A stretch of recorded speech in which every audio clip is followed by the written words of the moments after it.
前有一隻名叫小白嘅小兔仔，佢住喺一個美麗嘅森林裏邊。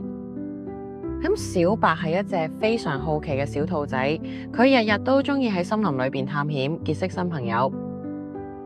有一日，小白喺森林深處發現咗一個閃閃發光嘅洞穴，佢鼓起勇氣走進洞穴，裏面充滿咗神秘同奇幻嘅氣氛。咁小白咧喺個洞穴裏邊咧係遇見咗一隻老龜嘅。咁老龜話俾佢聽咧，就呢個洞穴咧係一個神秘嘅寶藏之地，只有最勇敢嘅動物先至揾到寶藏。小白決定接受呢個挑戰，佢一路上遇到咗好多困難，譬如越過一條寬闊嘅河流，爬上高聳嘅山崖，同埋穿過黑暗嘅森林。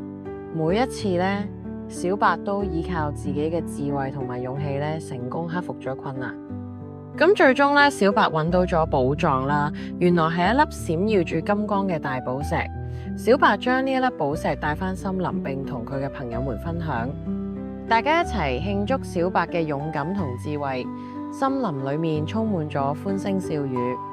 嗱，嗰日起咧，小白成為咗森林裏邊嘅英雄，佢嘅冒險故事亦都成為咗動物們口耳相傳嘅傳奇。